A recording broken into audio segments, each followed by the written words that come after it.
Muito boa tarde a todos. Estamos em direto a transmitir em live streaming na nossa página oficial do Facebook. Gostava desde já de me apresentar. Meu nome é Francisco Costa Pinheiro, sou o presidente da JALP, da Associação Internacional de Jovens Advogados de Língua Portuguesa.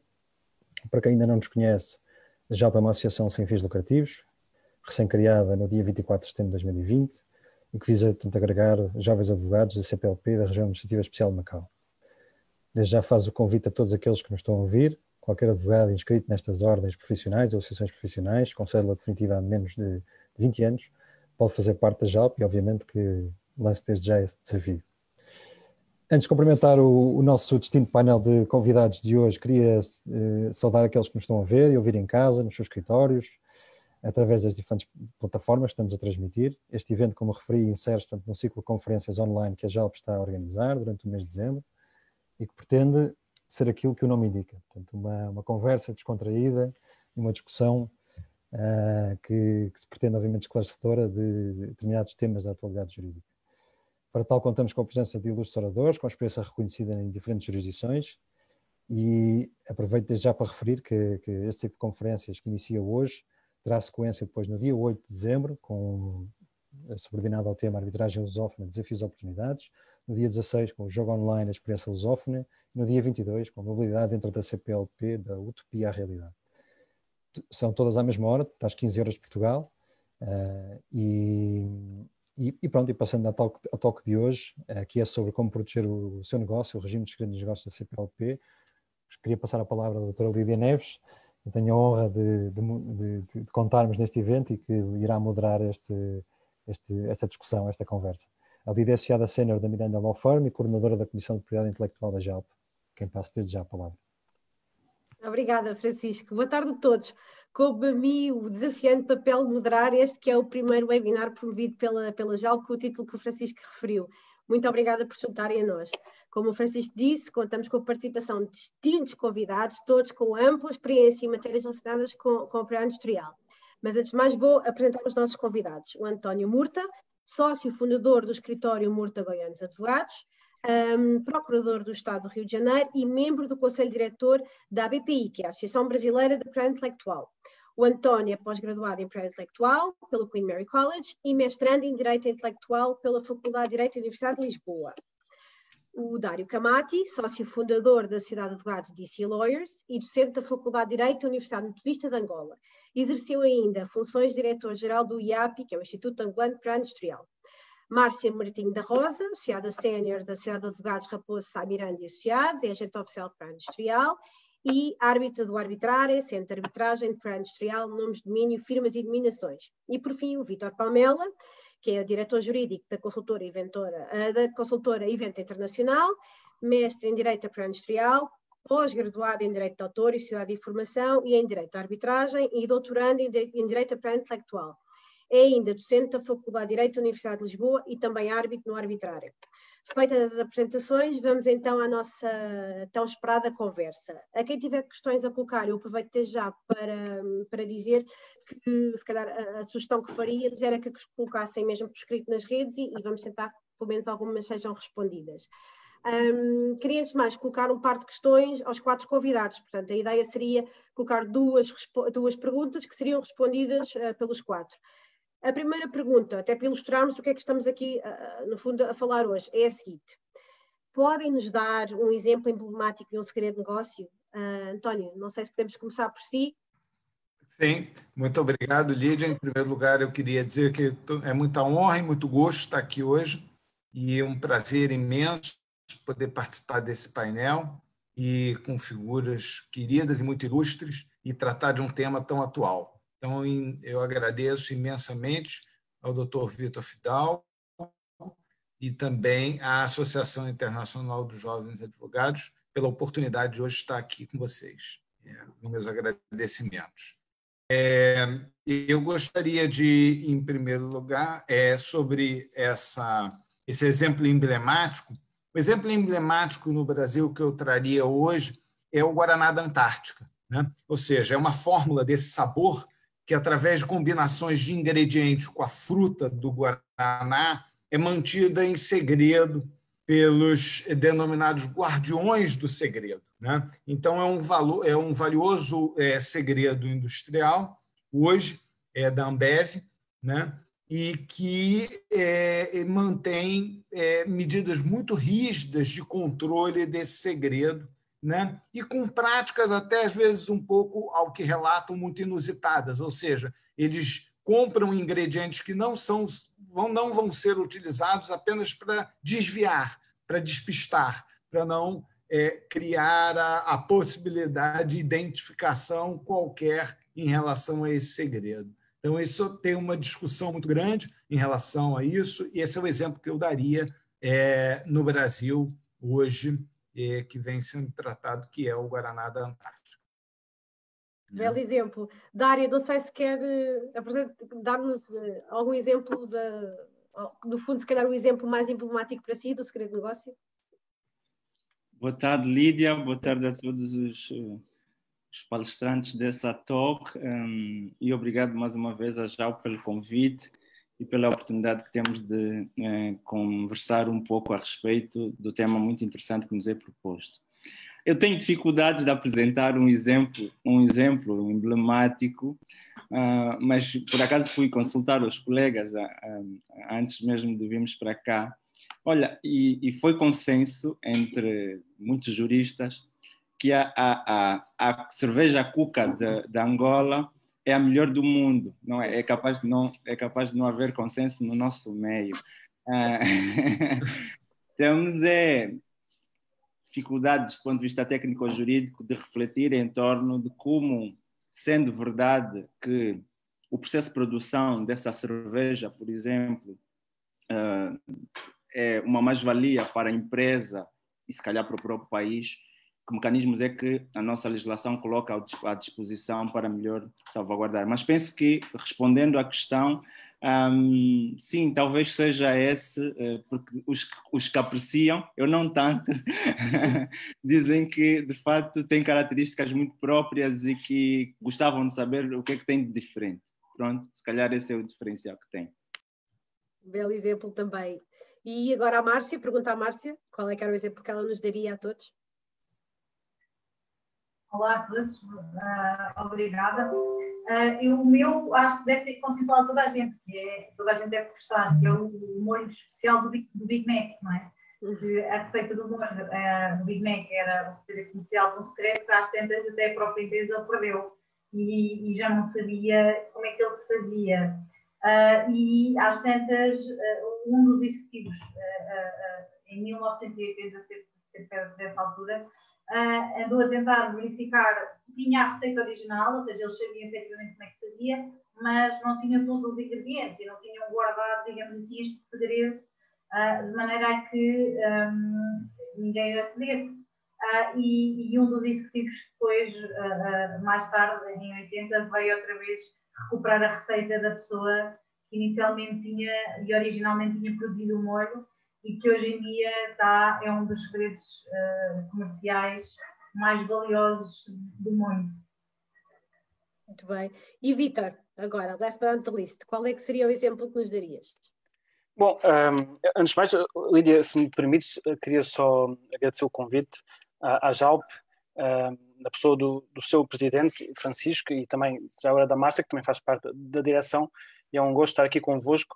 Aliás, para além de estar perante distintos colegas, com os quais eu aprendo bastante todos os dias, são excelentes amigos, não é? Mesmo que muitas vezes deixamos de estar longe, não é? Enfim, no ano passado, por exemplo, encontrei-me com o Dário em Angola, no congresso, e por isso é um gosto realmente de partilhar este painel convosco. Enfim, para além dos exemplos já mencionados, em Portugal, eu não sei se isto é verdade, ou seja, isto é, digamos, não sei se é um mito urbano, se é totalmente verdade, mas dizem que a receita dos pastéis de Belém é um segredo de negócio. Enfim, até dizem que as pessoas que o sabem serão 3, não é? Não viajam juntos de avião, enfim, não sei se é verdade, se é mentira, não sei se é aqui um mito urbano, mas o que é certo é que esta informação tem passado e na verdade, eu até posso dar um exemplo que demonstra a importância do segredo comercial, ou do segredo de negócio, como queiram. Eu, em 2013, eu vivi um tempo no Brasil e estava em Belo Horizonte. e fui a um restaurante Uso brasileiro, onde estava um senhor que tinha vivido em Portugal, um brasileiro, que me pediu para experimentar o pastel de Belém. O pastel de Belém, enfim, no Brasil é utilizado quase como uma forma genérica, cá seria o pastel de nata, porque o pastel de Belém é uma marca, não é? Mas, enfim, pediu-me para experimentar o pastel de nata para verificar se era exatamente igual àquele que estava em Belém, não é? O original, digamos assim. Enfim, eu provei, era bom, igualmente bom, não era igual. Porquê? Porque, de facto, a receita do pastel de Belém não é conhecida, não é? E, por esse motivo, é um segredo comercial e eu acho, sinceramente, que isto não é nenhum mito urbano, é uma verdade.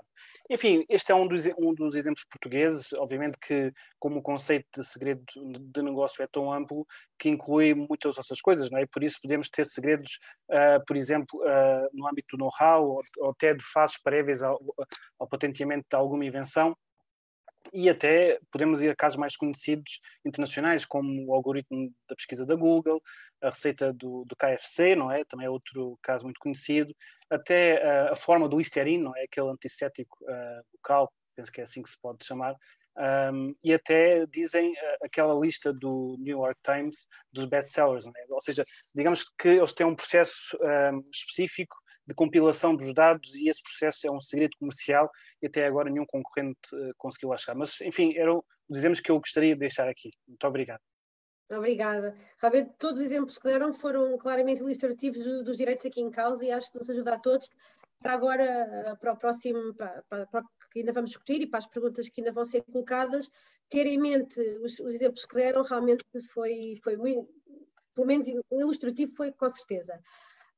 Tenho mais uma pergunta para os quatro e a minha pergunta é a seguinte: em que ponto de situação é que está em cada um dos países aqui em discussão, no fundo, a proteção em sede de segredos de negócio?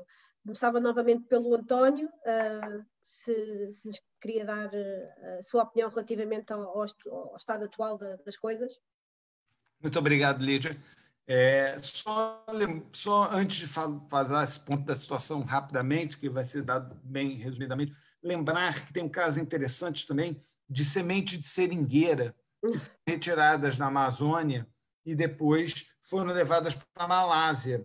E na Malásia começou-se a produzir borracha e isso também, historicamente, acabou também por gerar o declínio da borracha no Brasil. Então, só esse exemplo histórico que também é bastante ilustrativo também do segredo. Bom, no Brasil, a situação não é tão evoluída quanto em Portugal, né? Portugal acabou por ter um regime jurídico bem completo e bem robusto em relação aos segredos de negócio. No Brasil, a Lei de Propriedade Industrial de 96, ela se adaptou ao artigo 39 do TRIPS, que é o tratado, que é o anexo do Acordo Mundial do Comércio. Então, nós temos dois incisos no artigo 195 da Lei de Propriedade Industrial e que regulam essa matéria.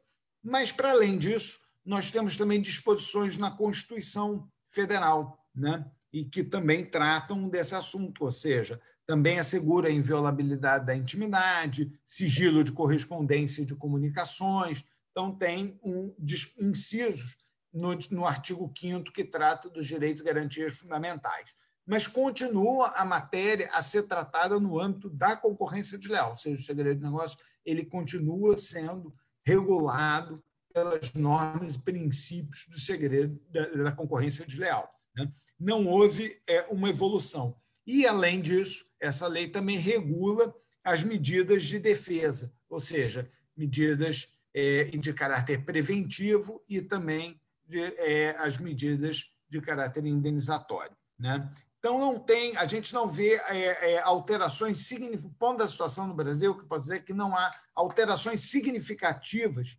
após a aprovação da Lei de Propriedade Industrial, como a gente verificou nos Estados Unidos, né, em 2016, com o Trade Secret Act, e também, seguindo a linha do Trade Secret, quase que conjugado, né, mais ou menos, a diretiva europeia também de 16, né, em que o tema foi melhor regulado, né?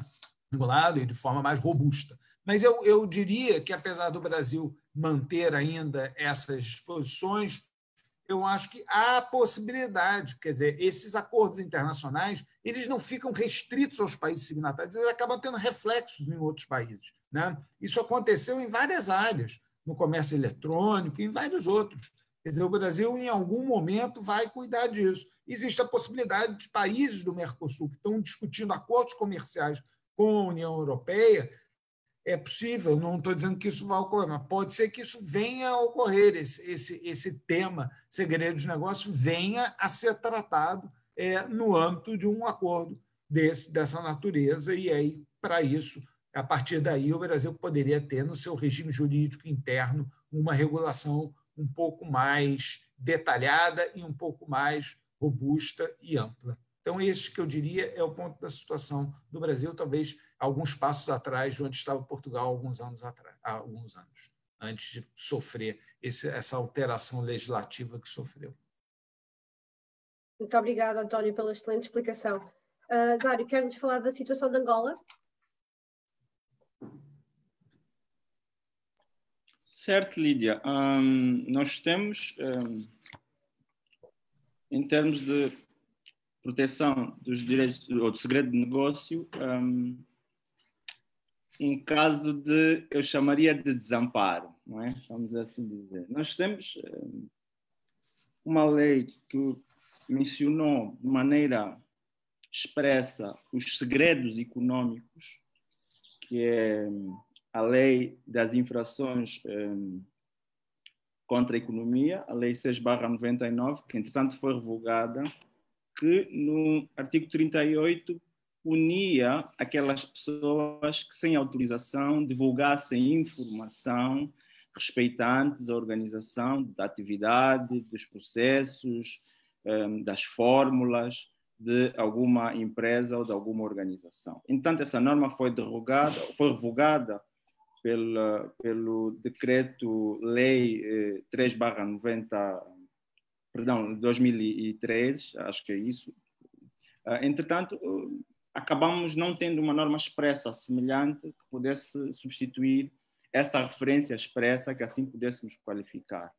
A lei da propriedade industrial tem no artigo 73, na linha B, uma menção sancionatória de um comportamento lesivo ao segredo de negócio, com uma multa com valores não ajustados na lei, de 20 mil novos kwanzas a 100 mil novos kwanzas, uma moeda que já não tem curso legal e que, não sei se atualizado, teríamos qualquer coisa como 200 ou 20 mil kwanzas e 100 mil kwanzas. Isto é pouco menos do que, literal ou quase isso, 20 euros e 25 euros e 115 euros por volta disto. Isto no que respeita à atividade industrial como tal, ao processo produtivo e tudo mais. Há uma nota que o Vítor fez muito interessante, que é a de alargar o conceito do segredo de negócio e ir para matérias como proteção do know-how, proteção de qualidades mais intelectivas do que efetivamente de processos produtivos.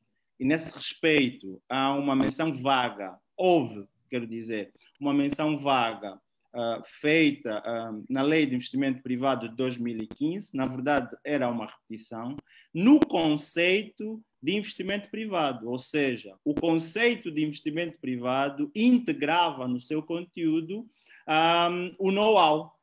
Podemos dizer que alguém que traga know-how do estrangeiro para Angola podia trazer um ativo de investimento. Porém, mecanismos de proteção ao longo da própria lei deste investimento, nós não vemos expressos, vemos proteção do retorno, da repatriação do capital monetário do investimento feito. Não temos uma salvaguarda específica para esse ativo muito importante que seria o know-how daquela pessoa que traga esta mais-valia. Há um processo de revisão da lei da propriedade industrial. Não vi daquilo que eu li até onde pude ler, o processo é contínuo, a revisão vai se atualizando. E o último contacto que eu tive com a proposta foi em 2018. E em 2018 eu não encontrava nenhuma norma expressa que se dedicasse à salvaguarda dos segredos do negócio. A relevância disso é toda, porque num país que se pretende industrializado, num país que se pretende promotor do crescimento, promotor da atividade econômica, este ativo, digamos, intangível, na indisponibilidade de, por exemplo, patentear-se um processo produtivo porque eventualmente não reúne os requisitos todos e não é suscetível de ir pela via do negócio. Poder proteger, da patente, perdão. Poder proteger esse ativo seria, de fato, qualquer coisa estimuladora ao desenvolvimento da atividade econômica. De modo geral, o quadro que temos é o constante da norma do artigo 73 da Lei da Propriedade Industrial e uma consagração genérica do reconhecimento do direito à propriedade intelectual geral que as pessoas todas têm previsto na Constituição, no artigo 42. Bom, eu penso que desse modo seria a nossa participação. Ótimo, perfeito, Dário. Belíssima explicação. Muito obrigada. Passo agora a palavra à Márcia, que não sei que comentários é que queres fazer relativamente a esta matéria. E o cenário é um bocadinho europeu. Vou deixar a batata quente ao Vítor, Portugal. Mas se calhar fazer aqui uma participação também para o António e para o Dário e para quem está a ouvir, relativamente aqui um bocadinho à história, digamos assim, da questão da diretiva, que muitos de vocês já conhecem, mas que ainda é desconhecida em alguns países da CPLP, em que em 2013 a União, portanto, por querer legislar e uniformizar este tipo de segredos de negócio, que não ficassem só como era previsto no acordo do TRIPS e, portanto, ficar sujeito ao regime da concorrência desleal, quis criar uma uniformização, sendo proposto em 2013 uma proposta de diretiva ou de base que veio a ser trabalhada em 2013, tendo a sua conclusão ocorrida em 2016. Esta diretiva, o que tendeu foi um bocadinho a estabelecer as definições e a uniformizar mais as definições, até nomeadamente de segredo do negócio e a aquisição, a utilização e a divulgação do mesmo, e também um bocadinho estabelecer de que forma é que possibilita às pessoas que têm o seu direito violado recorrer a tribunal, mas não no via normal, mas sim tendo legislação específica relativamente a esta matéria. E, portanto, esta diretiva que pretendeu foi a fazer uma coerência relativamente a todos os Estados-membros, às vias cíveis de reparação também que os Estados-membros possam ter idênticos em todos os países. Por outro lado, esta diretiva, à semelhança, por exemplo, do RGPD, o que pretendeu fazer, e bem, é a responsabilizar ou pôr a bola do lado de quem é o detentor do negócio. O que, para nós, portugueses, é muito difícil, porque nós estamos muito acostumados a que o Estado nos dê a partilha toda, digamos assim.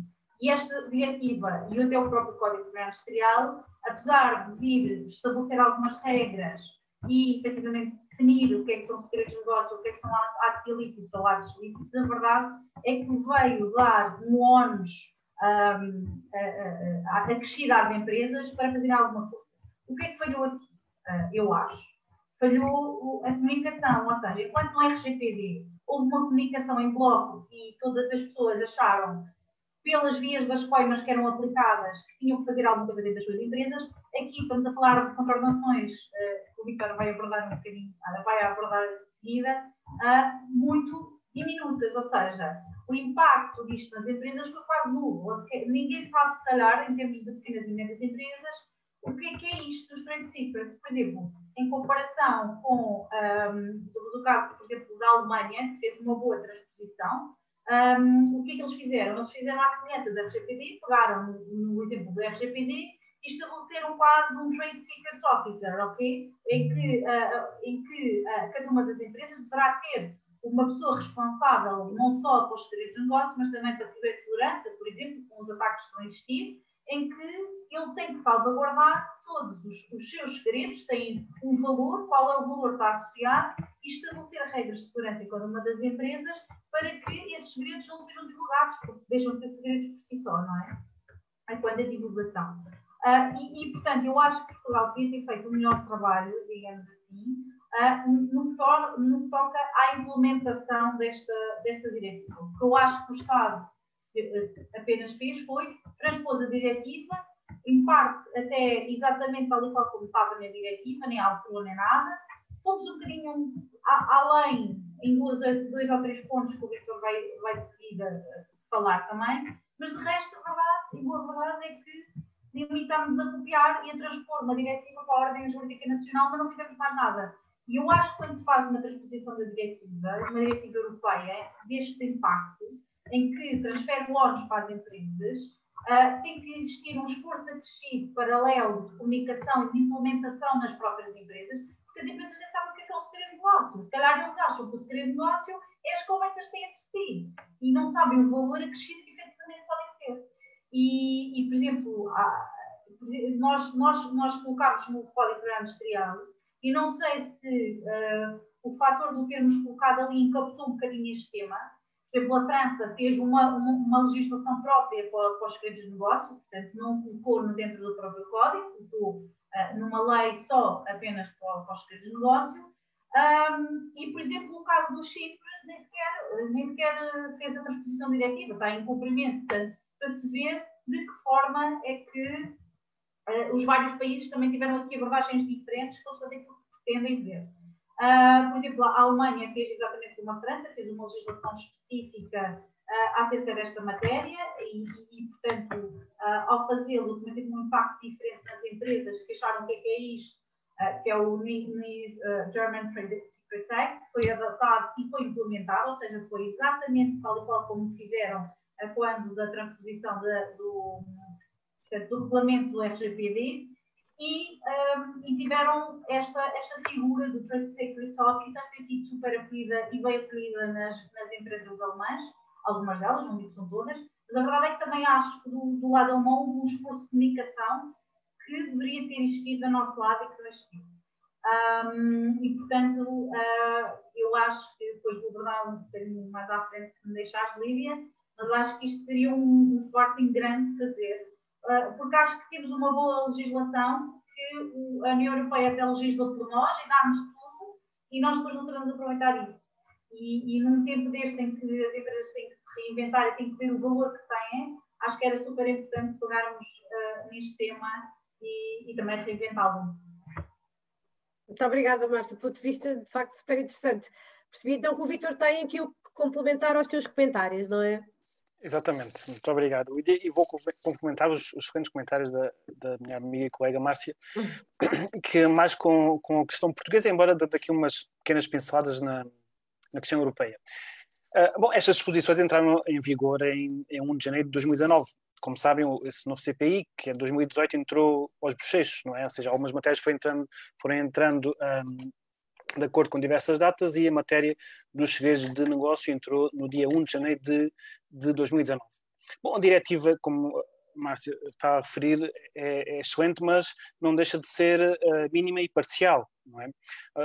Desde logo porque é uma diretiva, não é? Por isso apenas almeja um mínimo de tutela legal. E depois porque algumas matérias não foram tocadas, desde logo, por exemplo, as matérias de direito internacional privado, de direito laboral, de direito penal, e por isso aqui, digamos que a harmonização, além de ser mínima, foi também parcial, embora eu diria que é bastante importante, por uma razão que é o mercado europeu, se não tiver uma tutela conjunta para isto, enfim, ficaria de forma significativa comprometido, não é?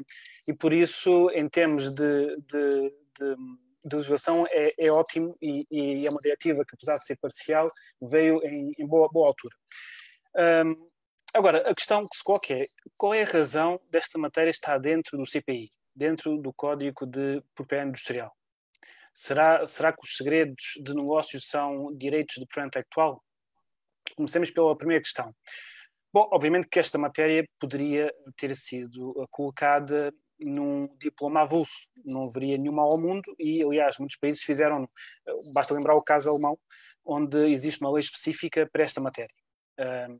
Enfim, eu diria que também não vemos nenhum mal ao mundo desta questão estar dentro do CPI, desde logo pela histórica ligação que existe à propriedade industrial e à concorrência desleal. Aliás, a grande novidade, para além de outras processuais, mas a grande novidade substantiva, foi a autonomização dos segredos comerciais com relação à concorrência desleal. Ou seja, basicamente a tutela dos segredos de negócio deixou de estar dependente da existência de um ato de concorrência. E por isso tem um grande impacto, que é: eu posso exercer a tutela diretamente contra um terceiro que tenha acesso, se apropie ou copie de forma não autorizada segredos comerciais, por exemplo, um ex-trabalhador. Não é? Isto faz toda a diferença. Anteriormente, esta matéria, como aliás continua a ser o caso do Brasil, como o António referiu, esta matéria continuava a estar dependente de um ato de concorrência. E por isso, enfim, não vejo nenhum mal ao mundo que esta matéria tivesse sido inserida dentro do CPI pela sua ligação histórica, mas não só. Por também achar que temos aqui um quase direito de propriedade industrial. Aliás, a doutrina alemã costuma dizer que temos aqui um direito de propriedade industrial imperfeito. Não é? Isto porquê? Porque a tutela é muito semelhante, aliás, a parte adjetiva foi colocada lá, junto daquela que já existia para os restantes direitos de propriedade intelectual, e porque não deixam de ser bens e materiais gerados pela inovação levada a cabo pelas empresas. Não é? E por isso mesmo é que temos aqui um direito de propriedade industrial imperfeito. Imperfeito porquê? Porque há uma grande diferença. Se olharem para o artigo 315, linha A, creio, número 1, linha A, creio que não tem número, a descoberta ou criação independente é lícita.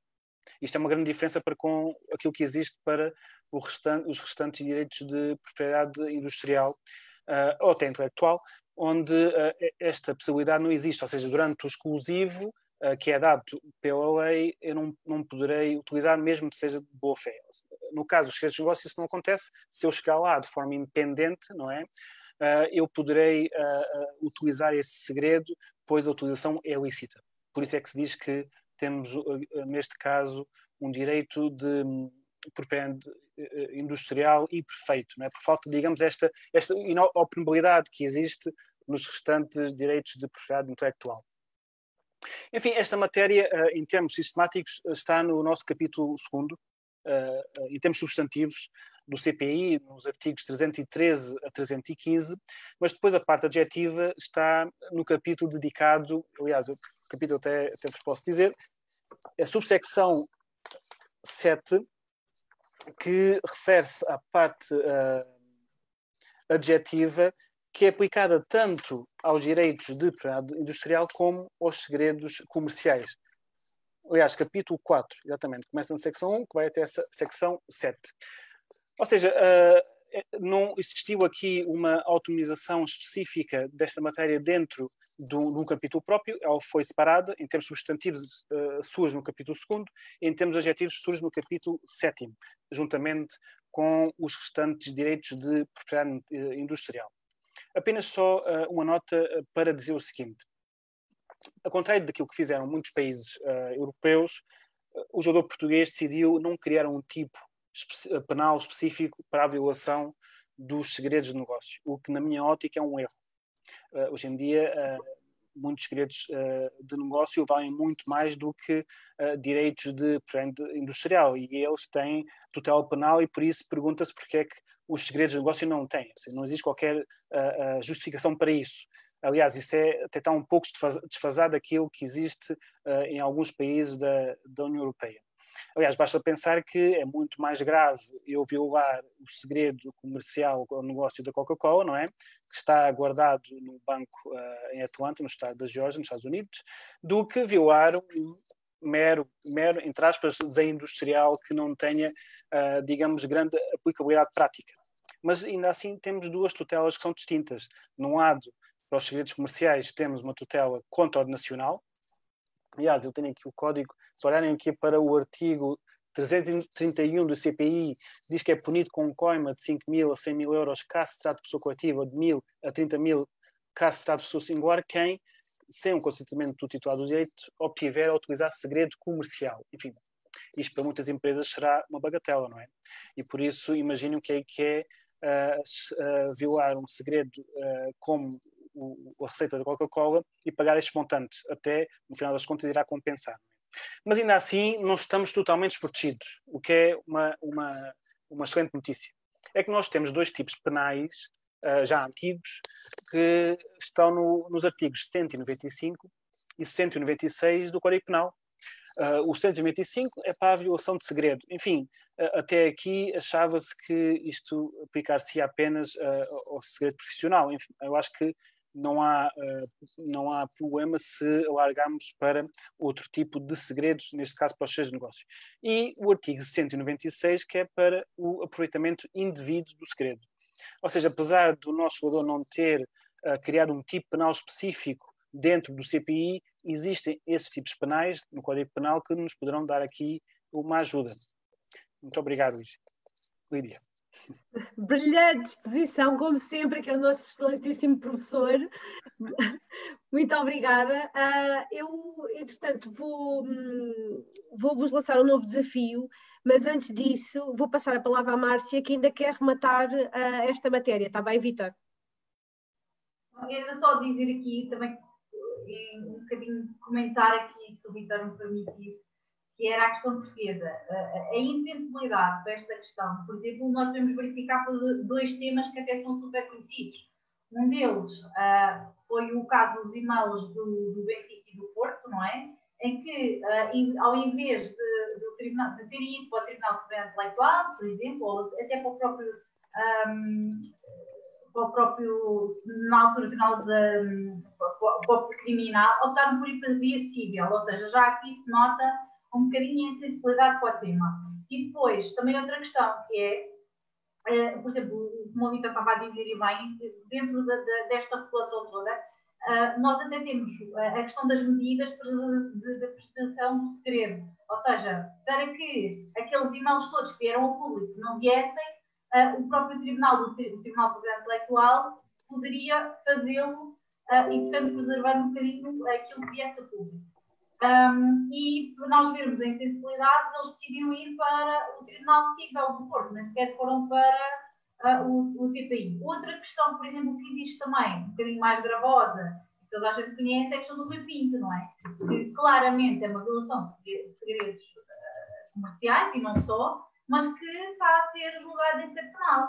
E eu acho que era um bom exemplo aqui que poderia ser tomado como base, digamos assim, e efetivamente ser falado deste tema que não tem sido assim tão abordado. Ou seja, fala-se do acesso legítimo, tudo isso, mas não se fala dos segredos comerciais, e isso é super importante, porque não obstante nós sermos advogados, por exemplo, a verdade é que nós damos aconselhamento a sociedades comerciais que têm segredos profissionais nesses e-mails que foram violados.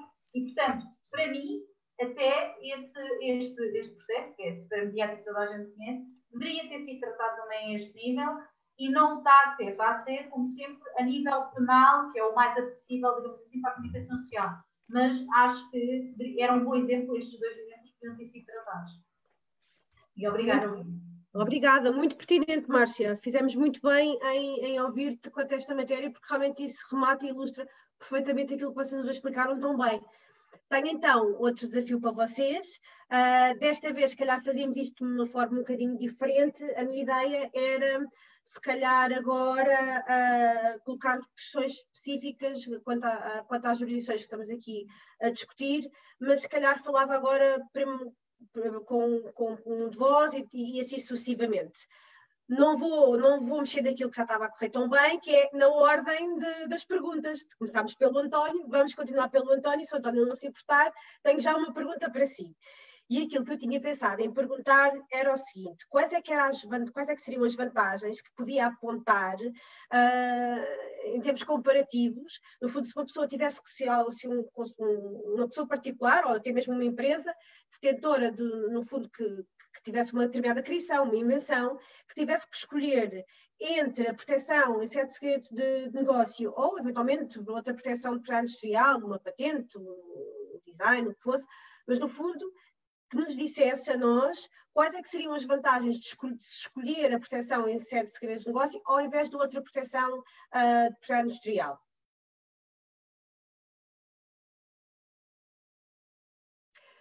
Peço-lhe só que ligue. Desculpa, obrigado, Lídia. Obrigada.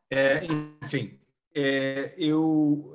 essa questão é muito interessante, porque muitas vezes não há uma outra alternativa. Ou seja, aquele segredo, aquela invenção, ela não é possível de ser patenteada por conta da própria lei excluir a patenteabilidade.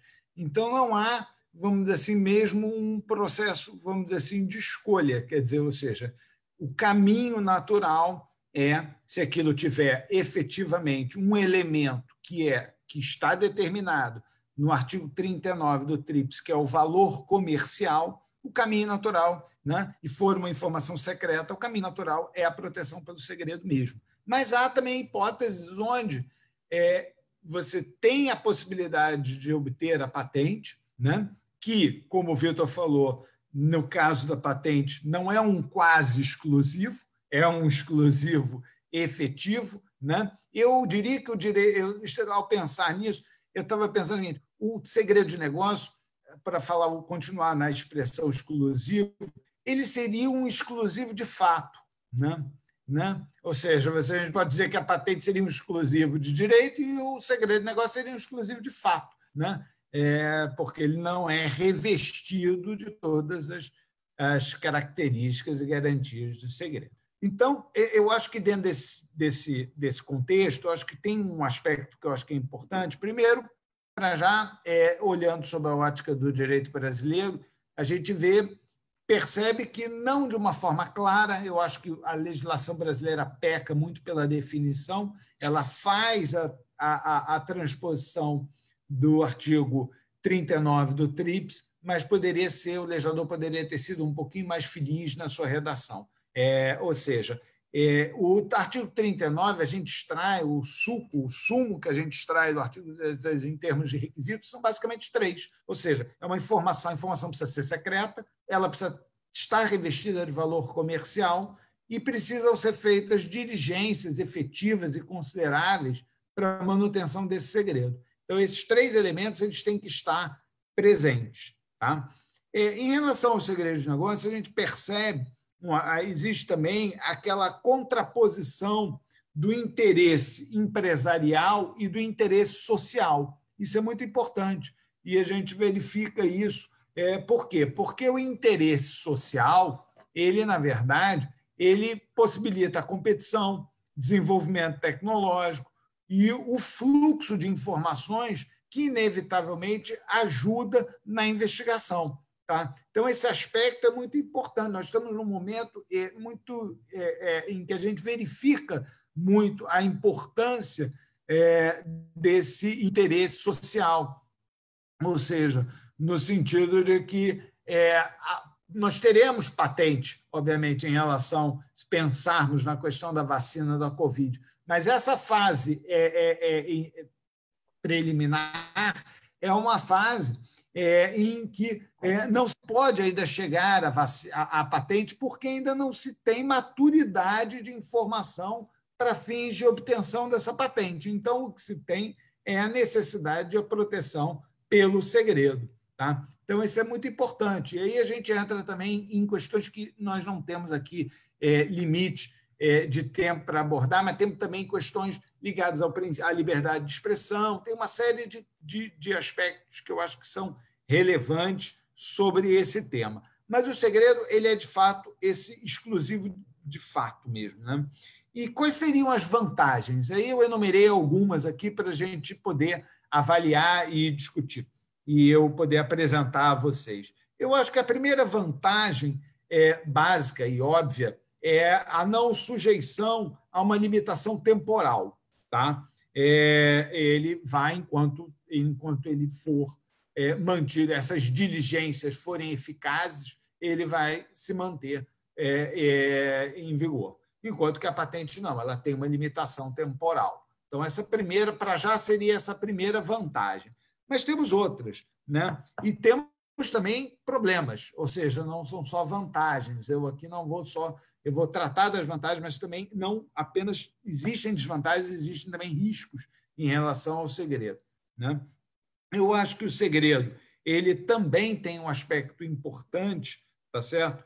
Que é importante verificar é que o detentor desse segredo também não tem uma limitação territorial, né? Então, ou seja, ela pode, essa proteção desse segredo não está restrita ao território aonde foi obtido aquele exclusivo, ou seja, essa manutenção ele está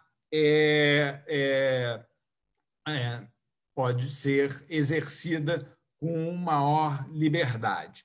Agora, esses segredos eles também podem ser licenciados, cedidos, obviamente, desde que observado uma série de garantias e imposições que são aí impostas em decorrência da natureza desse segredo. Isso é também um aspecto importante. Tá? E, obviamente, eles podem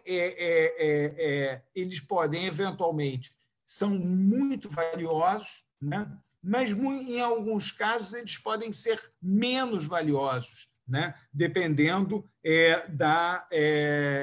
das medidas que têm que ser adotadas para fins de manutenção e das diligências que são adotadas para fins de manutenção desse segredo. Né? António, acho que já foram vantagens. Peço desculpa interromper. Acho que já nos deu aí duas vantagens ótimas. Eu tenho outra pergunta para si. Quer usar mais uma vantagem a seguir? Eu faço outra pergunta? Pode ser? Quer-nos dizer mais uma vantagem e a seguir eu faço outra pergunta? Eu acho que a outra vantagem inevitável do segredo é a sua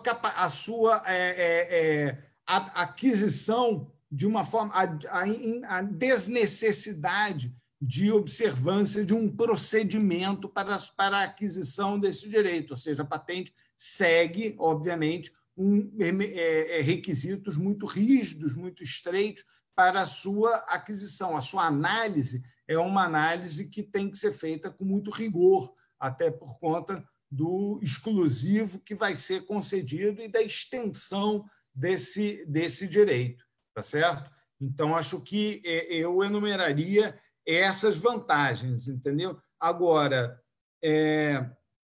existe também uma gama de direitos também que podem também ser protegidos, tá certo? Ou seja, através de know-how. Ou seja, existem estudos também que revelam que o segredo de processos, né, eles são utilizados, né, obviamente, com mais intensidade do que, provavelmente, os de produtos. Ou seja, os segredos comerciais, porque não tem a possibilidade, porque já tem a proibição imposta na lei, a sua intensidade é muito grande.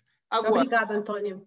Eu peço desculpa porque já estamos mesmo com limites de tempo. O António, peço-lhe imensa desculpa. Não há problema. As vantagens que o António deu foram muito claras.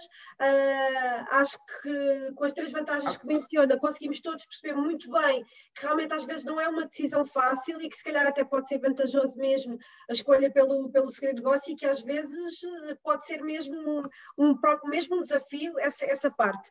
Agora um risco, Lídia, só um risco, eu queria só para complementar. Diga. É a possibilidade de invenção independente por conta de terceiros, tá certo? Que venham a ocorrer, e aí o titular do segredo não tem o poder sancionatório em relação a esse desenvolvimento de uma invenção que seja independente. Então, existe também um risco. Sem dúvida. Exatamente por ele não ser um exclusivo de direito. Sem dúvida. Fez muito bem apontar esse risco, porque realmente é quase como a outra face da moeda, não é? E ter em consideração Exato. As duas coisas. Muito pertinente, António. Muito obrigada. Tenho mais uma pergunta para si. Então, a pergunta Sim, que eu agora... vamos lá. Eu vou procurar ser mais conciso, porque eu sei que temos aí nosso tempo um pouco apertado. António, eu não quero roubar o protagonismo dos meus colegas. Peço desculpas por me estender, é que esse tema é um tema muito rico. Eu sei, e eu é que lhe peço desculpa por lhe ter cortado, no fundo, a palavra de uma matéria tão interessante, mas realmente é complicado, temos que gerir o pouco tempo que ainda temos. Mas ótima explicação até agora. A segunda pergunta que tinha para si era, no fundo, e fazendo a ponte àquilo que o António já nos tinha dito, logo nos seus primeiros comentários, em que já nos explicou tão bem qual é que é o regime atual que existe no Brasil, que só temos, no fundo, aquele pequeno artigo ainda na lei da propriedade industrial. No fundo, o desafio que eu tenho para si é dizer-nos quais é que eram as alterações que proporia à lei da propriedade industrial neste momento. Bom, eu entendo que o segredo de negócio no Brasil merece um tratamento diverso. Ele não pode ficar circunscrito aos incisos da lei de propriedade industrial, a aplicação de normas constitucionais, que, ainda que tenham aplicabilidade direta, elas teriam a sua forma de aplicação, e a busca, muitas vezes, pela utilização de normas de outros sistemas jurídicos. Então, assim, de outros ordenamentos, ou seja, o Código Civil e tal. Eu acho que o segredo de negócio precisaria de um tratamento, de definições mais claras, de aplicação de coimas mais severas. Eu acho que a lei portuguesa, que depois o Vitor vai tratar, e já abordou, ela tem definições, ela, inclusive, é muito pontual em relação às infrações, tá certo? No caso do segredo de negócio, né? Até quem critique começou pelas infrações, não deveria ter uma outra sistemática. Mas eu acho que o Brasil, o que eu poderia dizer é o seguinte: eu acho que é preciso, para já, pensar nessa mudança. Eu acho que é um tema que não percebo que esteja na pauta, mas precisaria estar. Acho que o Brasil pode muito bem colher as experiências de outros regimes, da diretiva. O Brasil tem inúmeros diplomas legais que foram objeto de inspiração no regime português, no direito português, por exemplo, atenção, e diretivas que influenciaram muito o Brasil em várias questões, em vários temas, né? Então, acho que nesse aspecto eu acho que mereceria uma mudança. Eu acho que já tem um tratamento no âmbito penal.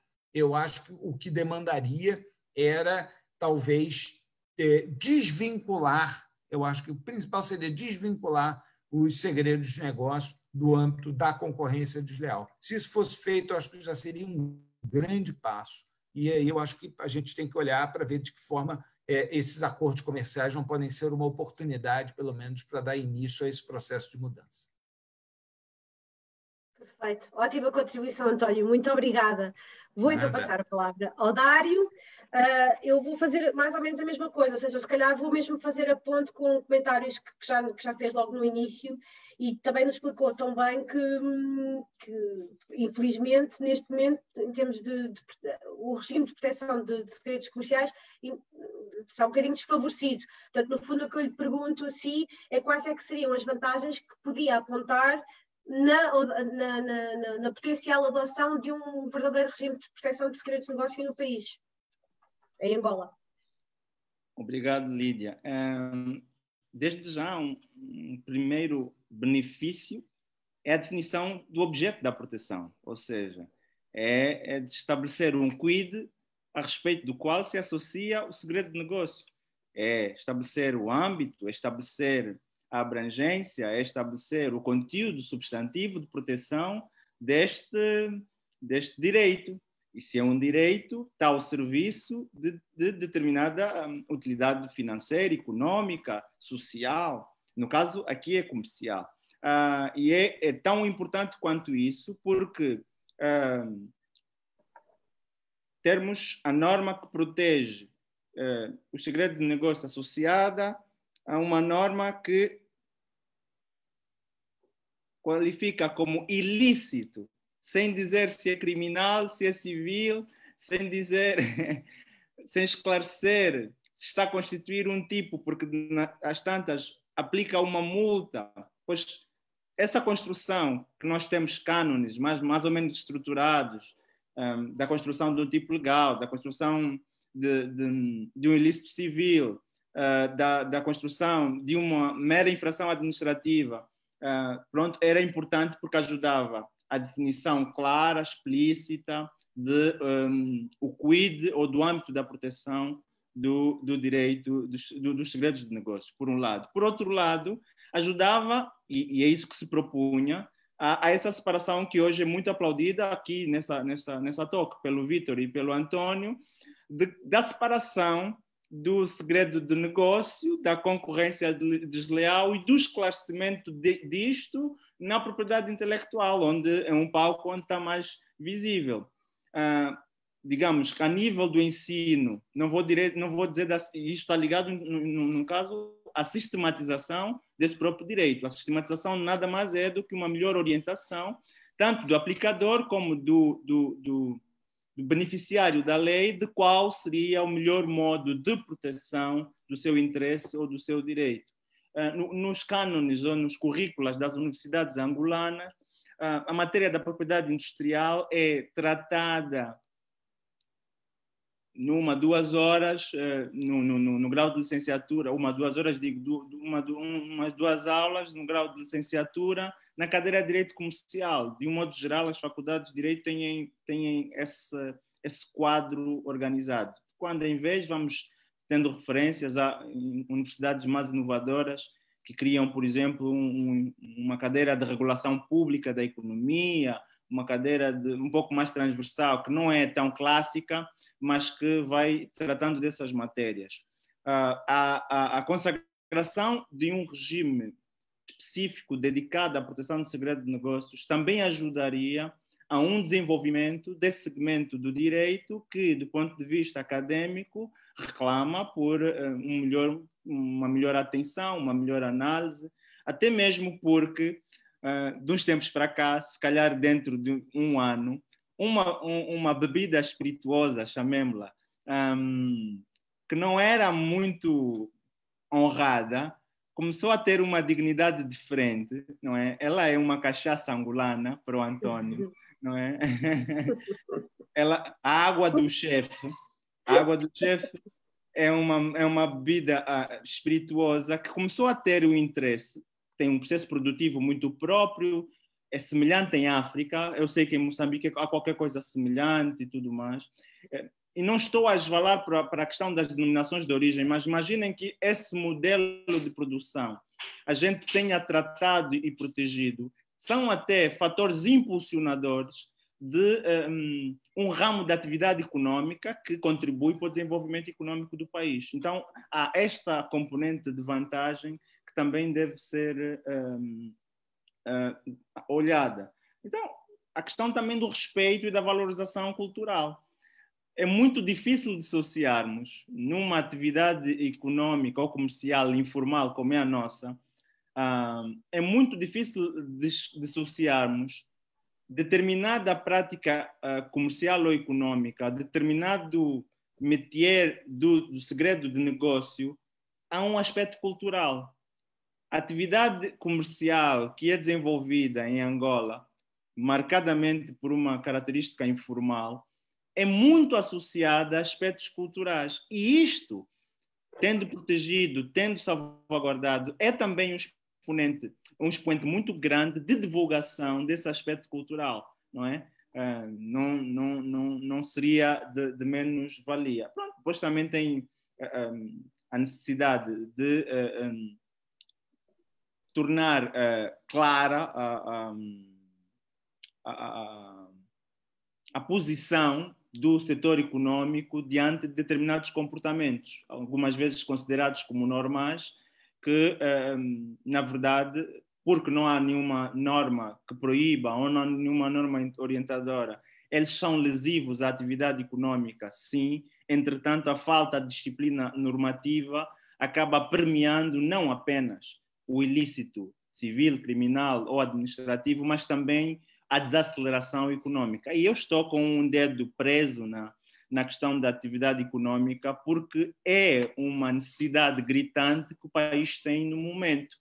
É de estimular, empoderar a classe empresarial, é de não só potencializar economicamente, mas também garantir uma atratividade de investimento. E eu penso que isto colaboraria para a definição de um regime, colaboraria neste sentido. Excelentes comentários, Dário. Perfeito, muito obrigada. Então vou-lhe só colocar mais uma questão e depois deixo-me em baixo. Então, a próxima pergunta que tenho para si é a seguinte: para quem nos está a acompanhar, quais é que eram então as recomendações que podia dar a quem tivesse segredos de negócio para proteger em Angola, neste momento? Bom, para além de deixar o meu contacto aqui como advogado... Muito bem, muito direto. Bom, em termos de tutela, às vezes os mecanismos extrajudiciais podem ajudar um pouco mais do que os judiciais. Entretanto, nós temos um quadro regulatório bastante incipiente, mas temos normas que protegem. A arte dos advogados, obviamente, que pode ser muito importante neste momento, no sentido de ampliar ou reduzir o âmbito de proteção, sobretudo quando entramos nas questões constitucionais, quando entramos nas questões de tutela de direitos difusos, não é? Então, de um modo geral, nós temos uma norma aplicável, que é a do artigo 73 da Lei da Propriedade Industrial.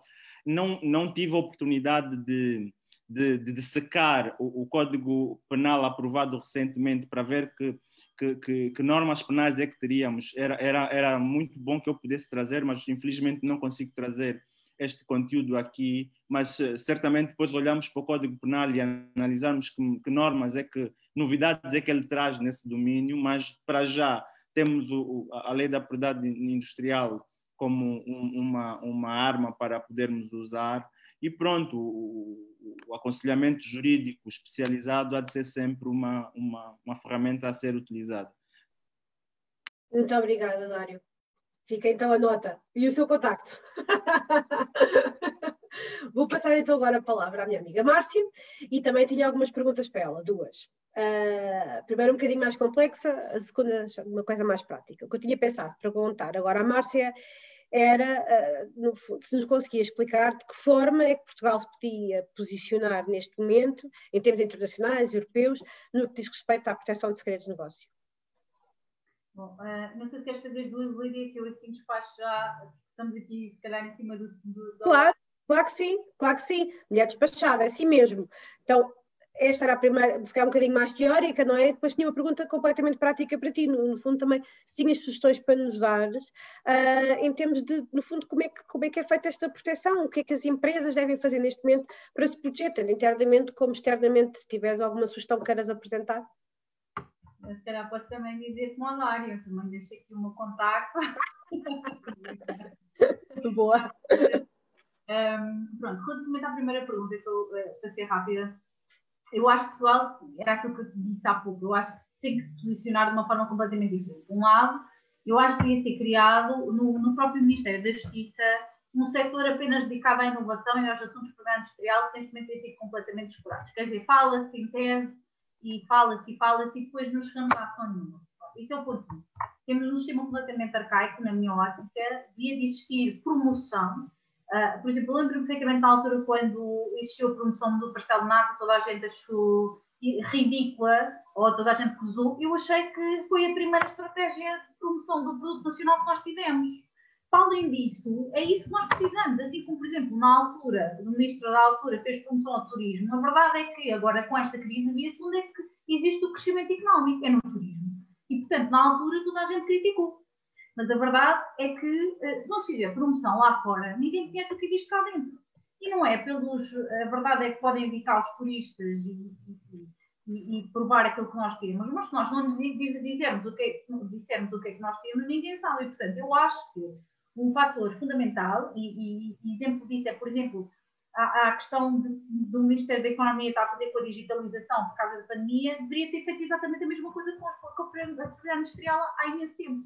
Isto porquê? Porque nós temos um grande avanço na área das tecnologias e a verdade é que ela não é potenciada. E nós temos dois motores de recuperação económica que temos e que não os usamos. Um lado, a inovação, que é feita pelas empresas, mas que nós depois, as empresas, são pequenas e médias empresas, não sabem como é que vão chegar a outros mercados. E aí cabe ao Ministério da Economia e dos Negócios Estrangeiros potenciar esse tipo de negócio, através de feiras de emprego, demonstrar aquilo que as empresas, pequenas e médias empresas, não conseguem lá chegar, é arranjar mecanismos para as colocar lá fora, de um lado, e depois, por outro lado, temos uma questão brutal e que agora se veio a demonstrar super pertinente, que é a questão da investigação. Nós gastamos imenso dinheiro em investigação, que depois a maior parte dela fica dentro das universidades. Porquê? Porque não existe uma sinergia entre as universidades e as empresas, e tem que existir. Esta investigação que é feita e a gasto dinheiro de todos os contribuintes pode ser aplicada nas empresas que se calhar não sabem potencial. E falo nisto transversalmente, quer dizer, não é só na área da saúde, pode ser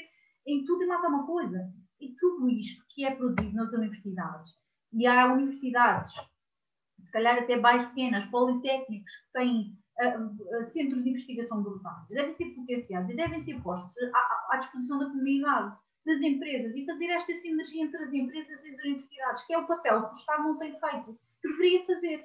E não podemos colocar tudo nas mãos das universidades, porque as universidades não têm mecanismos para isso, porque quem está à frente das universidades são professores, e os professores nascem para ensinar, não nascem para ter pessoas a fazer este tipo de sinergias, e isto cabe ao Estado.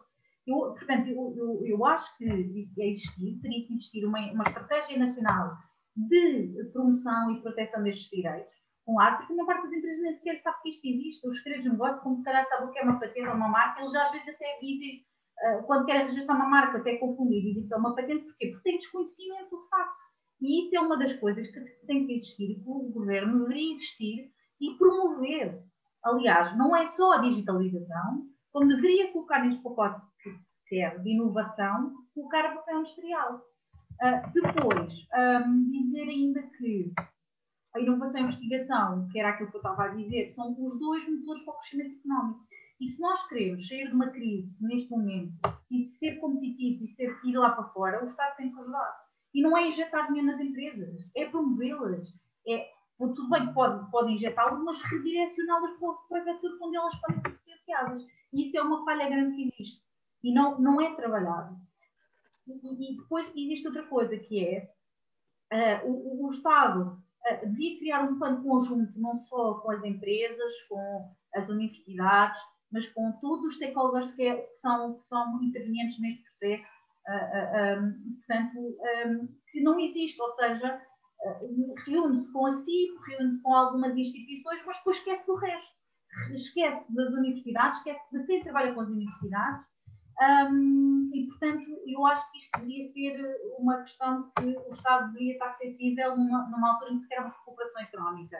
Devia ouvir toda a gente, e não ouvir só as empresas do setor, mas deve ouvir, sobretudo, quem está no mercado, quem trabalha, quais são as maiores dificuldades. Por exemplo, se calhar uma pequena e média empresa não sabe como é que há de colocar um produto lá fora. E, portanto, tem que existir mecanismos para ajudar essas empresas a potenciar o seu negócio, a ajudá-lo a colocar aquele produto naquela determinada mercado que ele pretende. E é para isso que existe a União Europeia, é para isso que existe, quer dizer, o Ministério da Economia, o Ministério dos Negócios Estrangeiros e até o próprio Ministério da Justiça. Portanto, o que eu acho é que depois existe uma falta de organização entre tudo isto. E como é que isto poderia ser eventualmente salvaguardado? Através de um plano, de uma estratégia nacional. E, por exemplo, o exemplo disso é, por exemplo, aquilo que está a acontecer com agora, fazendo um bocadinho de paralelismo com os idosos. Não existiu um plano nacional e o que é que acontece? Cada qual resolve à maneira como sabe. Não é? E aqui é exatamente a mesma coisa. As empresas resolvem a maneira como elas sabem, à maneira como alguém lhe diz para fazer, ou à medida que vão sabendo. quer dizer, e nem sequer sabem o que é um segredo de negócio. E isto, aliás, o próprio plano para a propriedade intelectual foi publicado agora em novembro pela Comissão Europeia, diz isso mesmo, tem que existir uma promoção dos trade secrets, dos segredos de negócio que não tem sido promovida. E, portanto, e tem sido promovida, tem sido desconsiderada, porque se nós virmos, se calhar, em termos de aplicação prática, é nula, não é? E aqueles exemplos que eu estava a dar há pouco é o exemplo disso, que as pessoas preferem ir para um tribunal criminal ou para um tribunal judicial, quer dizer, civil, ao invés de ir para o TPI, que é o tribunal especializado para essas matérias. E, portanto, isso tem a ver tudo com a cultura que é incutida, que não existe no caso dos segredos de negócio. E eu acho que isso é uma estratégia nacional para a promoção não só dos segredos de negócio, mas de todos os direitos de propriedade intelectual e fazer essa promoção, esse plano nacional, com a intervenção de todos. Porque sem isso não vamos lá nenhum. Perfeito, Márcia. Queres nos dar então algumas sugestões alguns truques, algumas sugestões de proteção? É aquilo que eu já tenho, que eu já às vezes menciono, que é, por um lado, eu acho que as empresas deviam ter políticas de desenvolvimento, não é? Industriais de inovação dentro da própria empresa, fazer regulamentos de privacidade, aquela questão dos trabalhadores políticos é super importante, isso não existe. E eu acho que tudo isto pode ser feito de uma forma única, que é fazer uma due diligence, por exemplo, dentro da própria empresa, apenas a direito industrial e àquilo que existe. E fazendo essa identificação, verifica-se o que é que precisa e o que é que não precisa, o que é necessário, por forma a que nós podemos aconselhá-los da melhor forma, não é? E não só de uma área, porque se existisse esse planeamento, digamos assim, esta estratégia nacional, não seria só apenas legal, mas também existe termos de estratégia de negócio, de saber de que forma é que aquele negócio pode ser potencial. E, portanto, eu acho que passaria um bocadinho por aí, e um bocadinho para a assessoria jurídica também destes ativos, mas para isso tem que existir cultura antes, não é? Nós não podemos ir oferecer um serviço ou trabalhar perante um serviço que o cliente até nem sabe o que é. E, portanto, e acho que aquela questão que eu dizia ao início, só para finalizar, Lídia, do Trade Secret Officer, que foi aquela figura que, se calhar, que a Alemanha fez, transporta para o ónus para as empresas, que se calhar é muito mais aceitável. Portanto, se nós tivermos aqui uma coima grande, se calhar nós até vamos fazer qualquer coisa. Porque o RGPD trouxe. Porque a verdade é que as pessoas das empresas quiseram fazer porque tinham coisas mais altíssimas, então tinham medo, é a política do medo, ao invés de ser o contrário, não é? Que é aquilo que este regime anglo-saxónico, que a diretiva traz, pretende implementar, mas que não é cultural português. E, portanto, nós temos é que inverter a cultura para este tipo de prevenção, uma cultura mais preventiva, não haver uma cultura de resolução de problemas, que é aquilo que nós fazemos hoje em dia. E pronto, e é isto. Não queria falar muito mais tempo, porque sei que estamos... Perfeito, não, foi ótimo. Foi ótimo, Márcia. Foram ótimas explicações quanto ao panorama que temos no nosso país, para quem não sabe, e com uma abordagem crítica fantástica. E, por outro lado, deste sugestões muito boas dicas, no sentido de, se calhar, começar por arrumar a casa, não é? Começar por fazer o inventário do que existe e depois acho uma ideia fantástica. Bom, então, coitado do Vítor, sabes que estamos com limitações de tempo, mas eu confio em ti, sei que vais conseguir. Vou aproveitar o mote dado pela Márcia, que foi uma ótima sugestão, e vou-te fazer as duas perguntas ao mesmo tempo. São ambas perguntas práticas, porque eu sei que tens uma abordagem muito prática também dos assuntos com os quais te deparas, e o desafio que tinha para ti eram mesmo duas perguntas práticas, que então te faço, que acabo por te colocar, de uma só vez.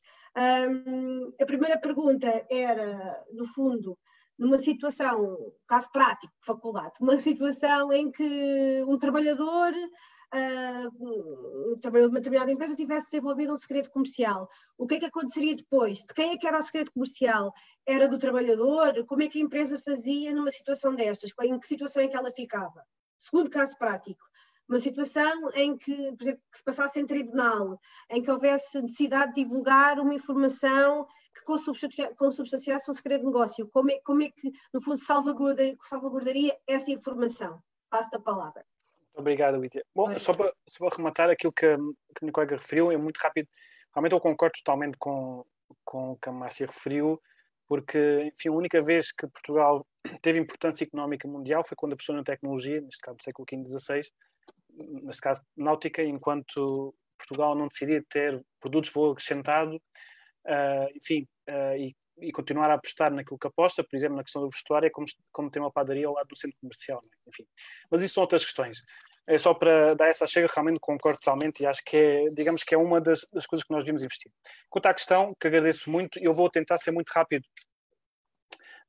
Quanto à primeira questão, que tem a ver com a titularidade, não é? A regra aqui encontra-se no artigo 313, número 3, que refere que o titular do segredo comercial, a lei não diz negócio, diz comercial, é a pessoa singular ou coletiva que exerce legalmente o controle de um segredo comercial. Enfim, aqui há um problema muito grande, que é, ao contrário dos DPI, dos direitos de propriedade industrial, que nos termos do artigo 4º, número 2 do CPI, eles são provados por meio de títulos, não é? E esses títulos constituem aquilo que se chama presunção iuristante, ou seja, uma presunção ilidível, dos requisitos de concessão e da titularidade. E por isso, vejam que é muito simples ir a tribunal, por exemplo, no procedimento cautelar, e entregar o título, e a partir daí temos uma presunção. Uma presunção que o tribunal irá confiar até que alguém demonstre o contrário. Isto não sucede nos segredos comerciais, não existe qualquer tipo de presunção. Não é? Então temos aqui um problema, que é que sempre que vamos a juízo temos sempre de provar, e então temos de provar que são os titulares do segredo comercial. A lei parece remeter-nos para uma noção de domínio, ou seja, consubstancia-se, eu diria, aqui na licitude do ato que deu causa ao domínio do segredo comercial. Porém, eu acho que esta noção é insuficiente, dado que o domínio, o controle, digamos assim, poderá ser exercido por um cessionário ou por um licenciado. E por isso fica sempre por saber quem é que afinal é o detentor originário do segredo comercial. Que esta sim é uma questão mais controvertida. Eu acho que é errado transpor a noção de criador intelectual, por exemplo, que existe no direito ao autor, que também não precisa ser registado para ser protegido. E por isso preferimos aqui uma noção mais empresarial, não é? Ou comercialista, ampla e mais neutra, tendo em conta o objeto do segredo comercial, isto é detentor legítimo do segredo comercial a título originário, que assume o risco económico na elaboração da informação secreta e a mantém confidencial. E por isso aqui remete-nos aqui para uma dimensão empresarial, porém nunca podemos esquecer de uma coisa. Eu dou há vários anos de trabalho na faculdade, gosto muito, este ano por causa até não dou dar reais, mas há uma questão muito interessante que é a regra básica no direito do trabalho é que o empregador faz seu o produto da atividade desenvolvida por parte do trabalhador. E por isso esta regra, não havendo uma regra especial, não é, deverá aplicar-se também no caso dos segredos comerciais. Nunca podemos esquecer disso, não é? Agora, a questão que se coloca é a seguinte. Então, e só para terminar esta questão, e se o segredo comercial for mantido pela própria vontade do empregador, mas a invenção em abstrato fosse patenteável? Como sabem, o objeto de segredo comercial é muito amplo, abrange fórmulas, métodos de produção, estratégias comerciais, preços, clientes, conhecimentos técnicos positivos e negativos, receitas culinárias, métodos de organização, enfim. Podemos ter aqui um caso de know-how que em abstrato seria patenteável. Na minha ótica, isto eu já defendi há algum tempo, embora não seja unânime, na minha ótica, poderemos aplicar o regime que está no artigo 58 das invenções laborais. Ou seja, se a invenção fosse patenteável em abstrato e ela foi desenvolvida no âmbito de um contrato de trabalho, mas onde não estava prevista a atividade inventiva, neste caso, o trabalhador poderá pedir uma remuneração especial pelo facto de ter desenvolvido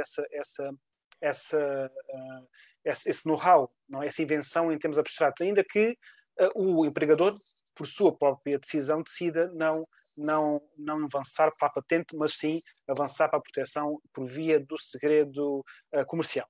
Isto é a primeira questão. A segunda questão das recomendações é muito rápido. Quanto à questão da divulgação no tribunal, aqui é interessante, porque a diretiva e o CPI vieram alterar o paradigma, não é? Porque antigamente o que é que sucedia? Imaginemos que não havia qualquer tipo de proteção em juízo do segredo comercial e por isso o que é que iria existir? O demandante frequentemente iria ficar na circunstância de escolher entre perder o processo ou perder o segredo comercial, não é? Porquê? Porque se avançava para o processo, perdia o segredo comercial porque ele tornava-se público. Se não avançasse para o processo, iria perdê-lo, ou seja, perdeu a causa ao início e por isso não teria qualquer interesse. Então, a solução que foi encontrada na diretiva e que foi agora mantida pelo CPI é basicamente uma emulação daquilo que já existe a nível do regime arbitral. Por exemplo, vejam a arbitragem na OMPI, onde existem regimes específicos para preservar a confidencialidade de algum tipo de informação nas arbitragens. E aqui temos o artigo 352, não é? Que tem como epígrafe a preservação de confidencialidade dos segredos comerciais em processos judiciais. E por isso, este regime introduz regras que salvaguardam a preservação da confidencialidade dos segredos comerciais no decurso de processos judiciais, desde logo para os seus intervenientes, ou seja, para as partes, para os advogados, para os peritos, etc.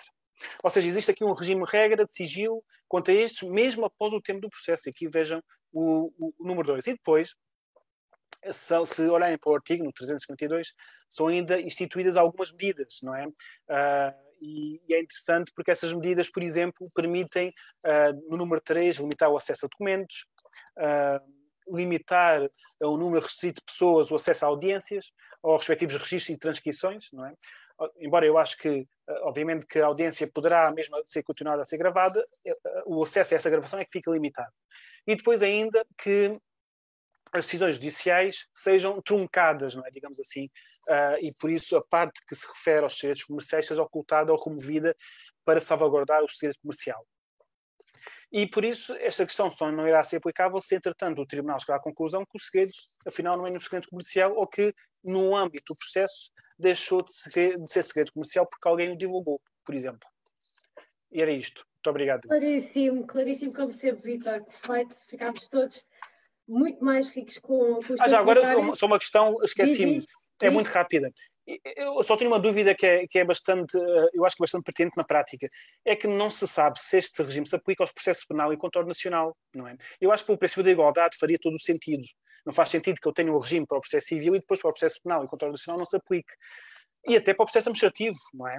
Aliás, na lei da concorrência, se olharem para o artigo 30, já é previsto, embora isto é muito anterior, já é previsto que no âmbito do controle nacional da autoridade de concorrência a matéria dos segredos comerciais seja levada à linha de conta e sejam tomadas medidas para proteger o segredo comercial em juízo, não é? Enfim, era só uma dúvida porque eu agora lembrei-me que era importante. Desculpa lá. Não, muito pertinente. Mas não vais ser a última a falar. A Márcia meteu uma cunha e quer dizer qualquer coisa e eu vou deixar. A Márcia é terrível. No âmbito que tu estavas a dizer da autoridade da concorrência, eu por acaso me ia pesquisar relativamente a entidades públicas que tinham, no caso das contraordenações para a preservação da prova, não é? Em que as sociedades têm que prestar a obrigação de informação, e é curioso que em 2015 a autoridade da concorrência já tinha um formulário para as empresas que, até pelos processos que na altura, pronto, nomeadamente os bancários que vinham a público, não é? Tinham um formulário disponibilizado em que as pessoas já podiam identificar o que é que era e o que é que não era segredo de negócio. Ou seja, eu acho que foi o único de todas as entidades que andei a pesquisar que me apareceu.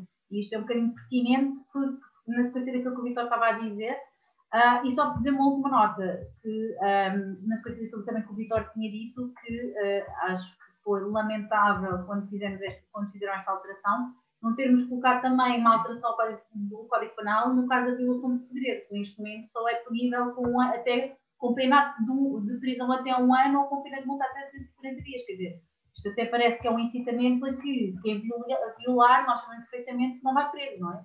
A não ser que seja uma coisa reiterada. E, portanto, acho que devia ser, atendendo à cultura portuguesa, à portuguesa, não é? Nós temos, a cultura portuguesa, que seria de ter sido um bocadinho no quadro controle nacional e penal agravado por este tipo de ilícitos. E era só, desculpa.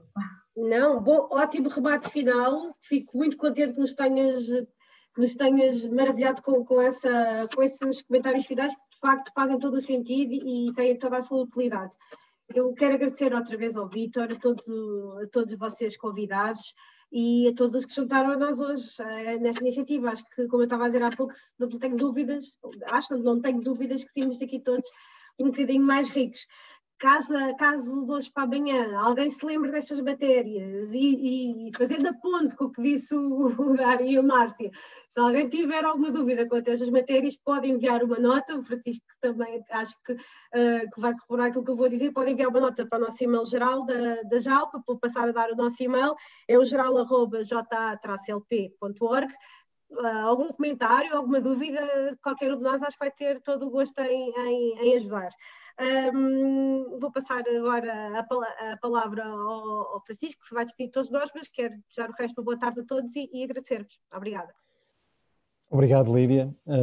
Foi de facto uma conversa muito, muito animada. Eu assisti e pude também presenciar que tivemos a comparência de sempre bastante gente, à volta de 30, 40 pessoas permanentemente a assistir, o que é ótimo, considerando que é uma hora de expediente. Portanto, agradecer uma vez mais a vossa disponibilidade e a vossa presença. Foi de facto uma conversa muito esclarecedora a todos os níveis e poder ter esta visão transversal aos diferentes ordenamentos jurídicos, creio que é uma mais-valia.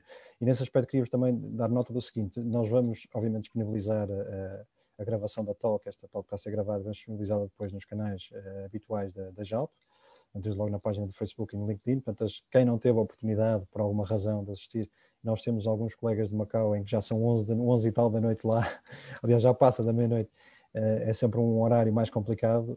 Obviamente terão disponibilidade de poder aceder depois mais tarde ao conteúdo desta conversa, que foi fantástico. E queria agradecer uma vez mais em nome da JALP, em meu nome pessoal, e também dar-vos nota, na próxima semana, terça-feira, vamos ter mais uma talk, dedicada neste caso à arbitragem lusófona, com intervenientes também de diferentes jurisdições, uma delas de Macau, a Fátima Dermawan, e portanto será seguramente também muito interessante. Agradecer uma vez mais a vossa presença e obrigado. Obrigada.